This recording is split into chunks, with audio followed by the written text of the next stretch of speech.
Hai Sobat Bola, balik lagi di channel gua dan di video kali ini adalah video yang mungkin kita sama-sama tunggu-tunggu karena gua akan membahas starting line up dari Indonesia kalau menghadapi Qatar di Piala Asia U23 2024. Buat kalian yang penasaran, tonton video sampai habis dan sebelum itu jangan lupa untuk like dan juga subscribe channel ini biar makin berkembang. Oke Sobat Bola, akhirnya hari yang ditunggu-tunggu ini akhirnya tiba ya. Dan hari ini nanti pukul setengah 11 malam waktu Indonesia Barat, Indonesia akan memulai petualangannya dan perjuangannya di Piala Asia U23 tahun 2024 ini. Dan lawan yang akan dihadapi pertama adalah langsung tuan rumah Qatar. Sedangkan Indonesia juga tadi malam baru saja mendapatkan kabar baik lagi ketika lobby yang dilakukan oleh Pak Erick Thohir berhasil. Lobby yang gue maksud adalah Nathan Joe ini akhirnya bisa bergabung ke skuad timnas U23 setelah sebelumnya ini sempat dicoret sama Coach Shin karena memang terkendala dari izin klub ya. Tapi ternyata malam tadi Nathan langsung berangkat ke Qatar dan diprediksi akan sampai atau mungkin sekarang sih udah sampai ya pas video ini gue upload. Dan ini semakin menjadi kekuatan karena nanti juga pada tanggal 18 kan juga Justin Hubner dikabarkan akan menyusul ya setelah menjalani pertandingan bersama klubnya. Dan di video kali ini gue mau memprediksi siapa-siapa aja yang nantinya bakal turun sebagai starting line up kalau menghadapi pertandingan pertama ini. Oke, mungkin di pertama gue mau bilang kalau di posisi penjaga gawang ini kan memang ada 3 nama ya, tapi gue rasa memang nama yang satu ini belum tergantikan untuk saat ini yaitu Hernando Ari.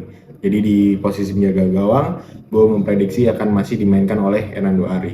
Dan sebelum itu gue rasa di pertandingan kali ini Coach Shin ini kalau gue melihat ke belakang mengenai perjalanannya di timnas maupun di timnas senior kemarin, Coach Shin udah nggak mencoba bermain pragmatis ya. Kayaknya Coach Shin lebih pengen mengoptimalkan Indonesia itu atau timnas ini bisa memaksimalkan peluang dan mencari gol itu di menit-menit awal, di babak pertama dan juga di awal babak kedua. Kenapa? Mungkin alasannya adalah soal stamina ya, dan juga semangat pemain ketika baru memulai pertandingan. Bisa aja juga kubu lawan lagi lengah, nah itu yang dimanfaatkan. Ini kayak kemarin pas timnas senior juga 2 kali menghadapi Vietnam kan mainnya seperti itu. Jadi untuk kemungkinan formasinya masih tetap akan dimainkan 3-4-3 kalau menurut gue, dengan 3 back di belakang sejajar, yaitu dipimpin oleh Rizky Ridho, karena secara pengalaman memang Rizky Ridho udah ya banyak lah jam terbangnya ya. Lalu selain Rizky Ridho, gue memprediksi juga Nathan akan langsung dimainkan oleh Coach Shin, karena Nathan ini kan memang bisa berposisi di center back ya, karena kemarin di timnas senior juga Nathan sempat main di center back.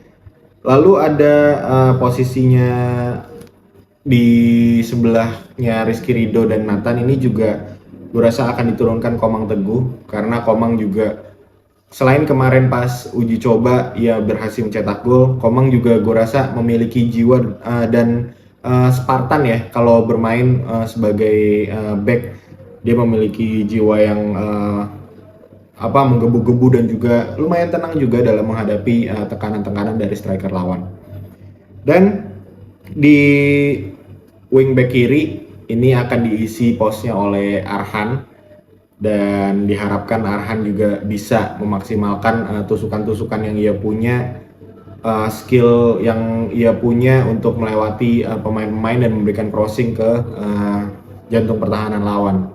Dan ditambah ya best skillnya dia yaitu lemparan ke dalam, yang kita harapkan sama-sama juga bisa membuat sesuatu di pertandingan nanti. Lalu juga di tengah, gue rasa Ivar Jenner akan berdampingan dengan Arkan Fikri. Kenapa Arkan Fikri? Karena Arkan Fikri ini kan memang secara style, secara gaya bermain itu lebih antara defense dan juga menyerang tuh balance ya. sebenarnya mirip kayak Ivar, cuma Ivar memang secara bertahan ia lebih oke ketimbang mungkin ikut membantu penyerangan gitu. Dan kalau Arkan Fikri ini nantinya posisinya tuh mirip-mirip kalau gaya bermainnya tuh dengan Rahmat Irianto. Jadi ya mungkin ini yang akan dimanfaatkan di lini tengah. Jadi kita secara penyerangan baik, bertahannya juga baik. Nah, lalu di sebelah sisi kanan ada nama Rio Fahmi yang akan gue prediksi dipasang nantinya oleh Coach Shin langsung di babak pertama, karena Rio ini memang secara pengalaman udah bermain full juga di Persija, lalu juga secara ketenangan dan juga membantu build up penyerangan ini Rio juga sangat baik ya.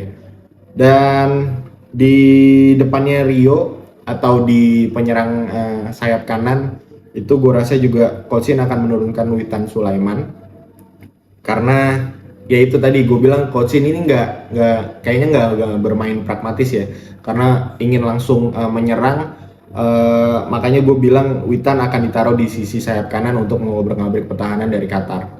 Lalu juga di posisi central forward gue rasa juga yang pemain akan dimainkan langsung di starting lineup itu ada Rafael Struijk. Kenapa Struijk? Kenapa nggak Sananta?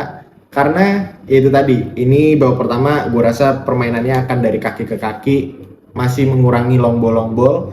Jadi Struijk diharapkan bisa ketika dapat bola dari Arkan ataupun Ivar, dia bisa menerobos masuk dari celah-celah back lawan gitu. Lalu di sisi kiri atau di sayap kiri, Marcelino gue rasa akan ada di situ, dan ya tugasnya mirip-mirip kayak Witan, bisa juga sesekali masuk ke tengah untuk menciptakan peluang atau shooting dari luar kotak penalti gitu. Jadi 23 nama sudah didaftarkan ya. Ini kemarin AFC juga merilis kembali bahwa pendaftaran pemain itu terakhir H-6 jam sebelum dimulainya pertandingan. Jadi kabar terbaru ada Nathan Joe dan juga Bagas Kava yang didaftarkan oleh Coach Shin, dan yang digantikan itu adalah Kakang dan juga Zaki Ashraf. Jadi ya ini semuanya tujuannya tentu untuk kebaikan timnas ya.